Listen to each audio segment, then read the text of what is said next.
पांडवों को लेकर के आए हैं और भगवान श्री कृष्ण जो कहना चाहते थे वो भीष्म पितामह के द्वारा पांडवों को उपदेश कराया है। दान धर्मान राज धर्मान मोक्ष धर्मान विभाग स्त्री धर्मान भगवत धर्मान समा सव्यास योगत। सुंदर उपदेश भीष्म पितामह ने पांडवों को किया है महाराज।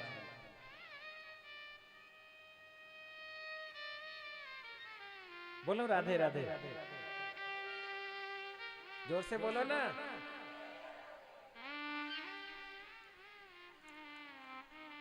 दूध का टाइम तो नहीं हो रहा? नहीं है ना चक्कर कोई दूध का 4 बजे का है? तो जल्दी कर देते हैं फिर कथा। बोलो राधे राधे। हाँ, हम तो 7 दिन की कथा 7 मिनट में भी कर देते हैं, लेकिन कल से आप ध्यान रखना 12 का मतलब 12। आप सब लोग भी ध्यान रखेंगे, आप भी ध्यान रखेंगे। 11:30 बजे हमारे म्यूजिशियन यहाँ पर होंगे।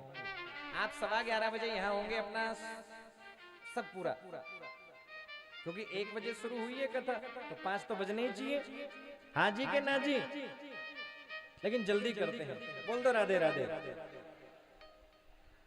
भीष्म पितामह ने सुंदर उपदेश किया है महाराज, और अपनी मति को भगवान श्री कृष्ण के चरणों में समर्पित किया है। और भगवान को देखते देखते भीष्म पितामह ने अपने प्राणों का त्याग किया है। भीष्म पितामह के शरीर से ज्योति निकली है, भगवान के चरणों में समाहित हो गई है, और जय जयकार होने लगा है। बोल भक्त वत्सल भगवान की, बोल भक्त वत्सल भगवान की जय हो। भगवान कृष्ण द्वारिका प्रस्थान कर गए हैं, अर्जुन साथ में गए, देवता आए हैं, यदुकुल को संहार का साथ लगा है, यदुकुल वासी आपस में लड़ने झगड़ने लगे हैं। भगवान श्री कृष्ण के पास देवता आए हैं, भगवान श्री कृष्ण परम धाम को प्रस्थान कर गए हैं। अर्जुन आए हैं, आकर के सब समाचार सुनाया कि भगवान परम धाम को प्रस्थान कर गए। माता कुंती ने जैसे ही सुना, माता कुंती ने जैसे ही सुना कृष्ण हमें छोड़कर के चले गए, माता कुंती ने प्राणों का त्याग कर दिया। पांचों पांडवों ने सोचा कि अब भगवान कृष्ण हमें छोड़कर के चले गए, माता कुंती चली गई, तो हमें भी स्वर्गारोहण के लिए प्रस्थान करना चाहिए। कहते हैं जिस बालक की भगवान ने गर्भ में जाकर के रक्षा की थी, आप सुन रहे थे ना अभी, जिस बालक की भगवान ने गर्भ में जाकर के रक्षा की, उस बालक का जन्म हो गया है। नाम रखा उनका परीक्षित।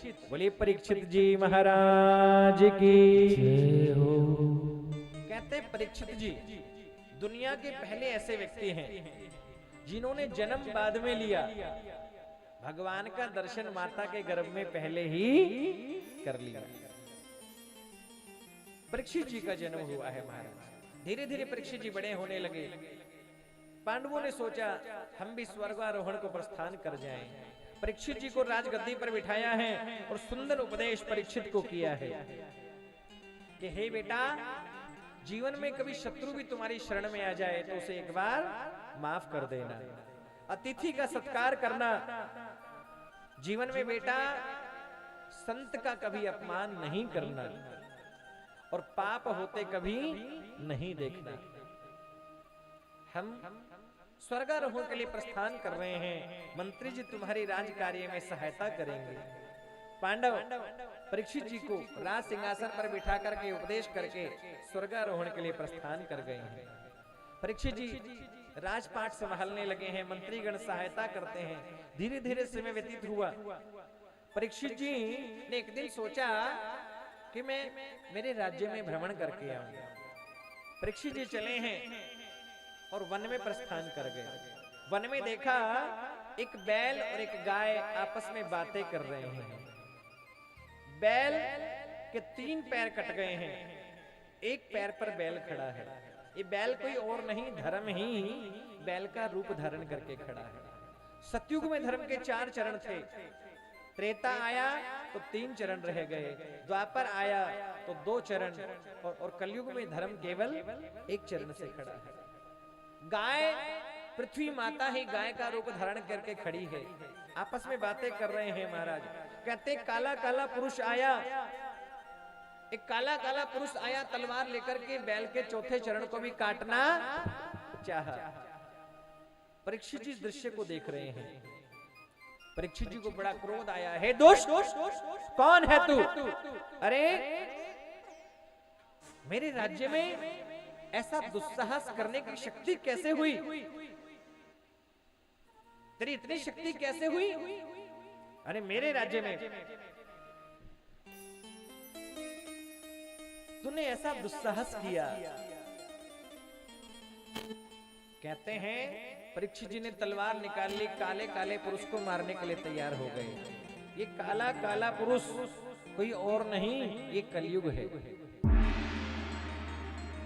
क्योंकि कलयुग नहीं चाहता कहीं धर्म हो। यदि कथा में कोई गड़बड़ करे तो समझ लो वो कलयुग का भाई है।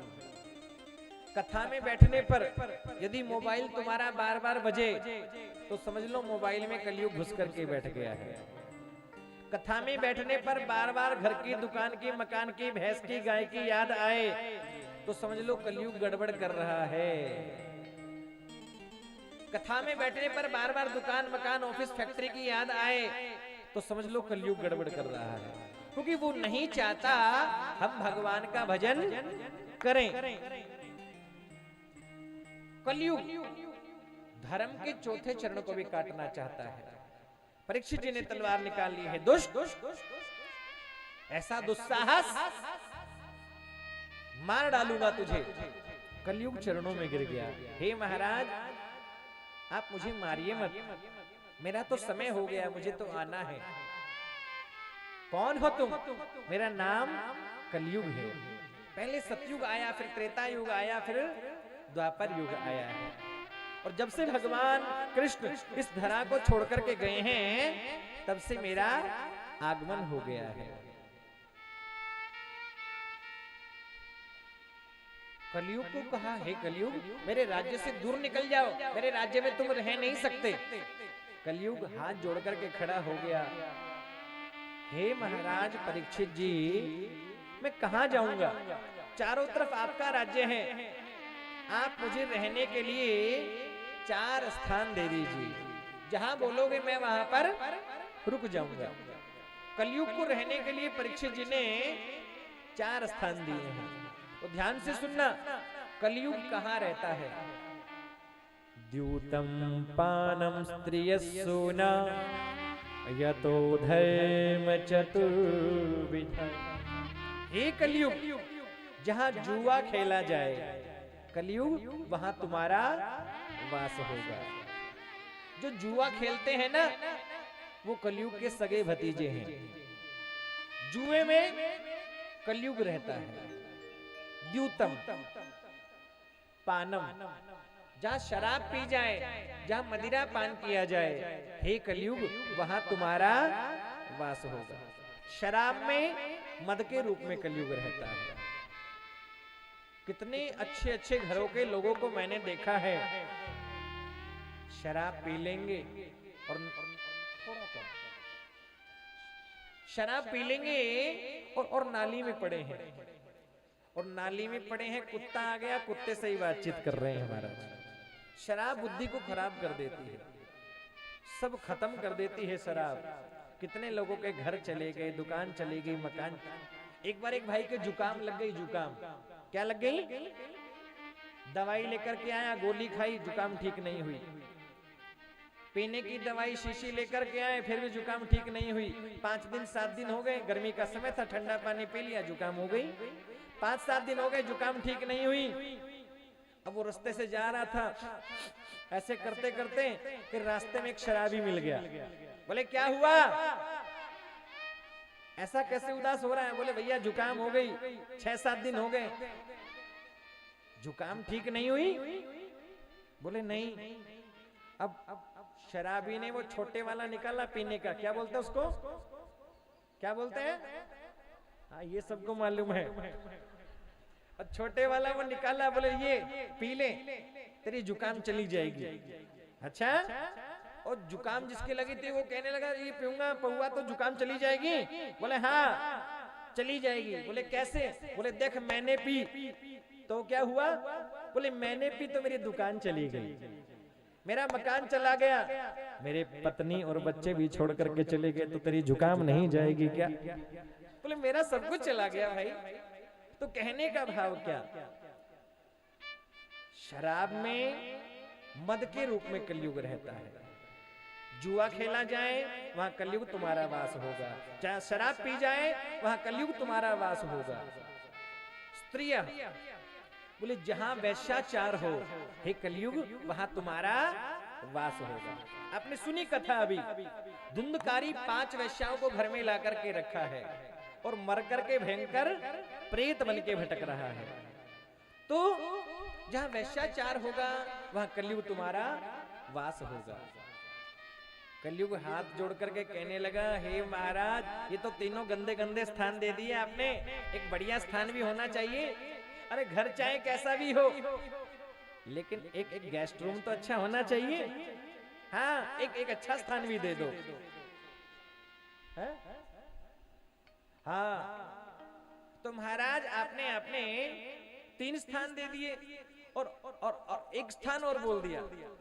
बोले जहां सूना, जहां निर्दोष प्राणियों को मार करके खाया जाए। पहला स्थान क्या दिया? जहां जुआ खेला जाए वहां तुम्हारा वास होगा। दूसरा स्थान जहां शराब पी जाए वहां तुम्हारा वास होगा। तीसरा स्थान बोले जहां वैश्याचार होगा वहां कलयुग तुम्हारा वास होगा। और चौथा स्थान बोल दिया सूना, जहां निर्दोष प्राणियों को मार करके खाया जाए, हे कलयुग वहां तुम्हारा वास होगा। जैसे ही बोला कलयुग ने बोल दिया, महाराज ये चारों गंदे स्थान आपने दे दिए, एक अच्छा स्थान भी दीजिए ना। परीक्षित जी को पता नहीं क्या सूझा कि बोल दिया कलयुग सोने में तुम्हारा वास होगा। क्या बोल दिया? सोने में तुम्हारा वास होगा।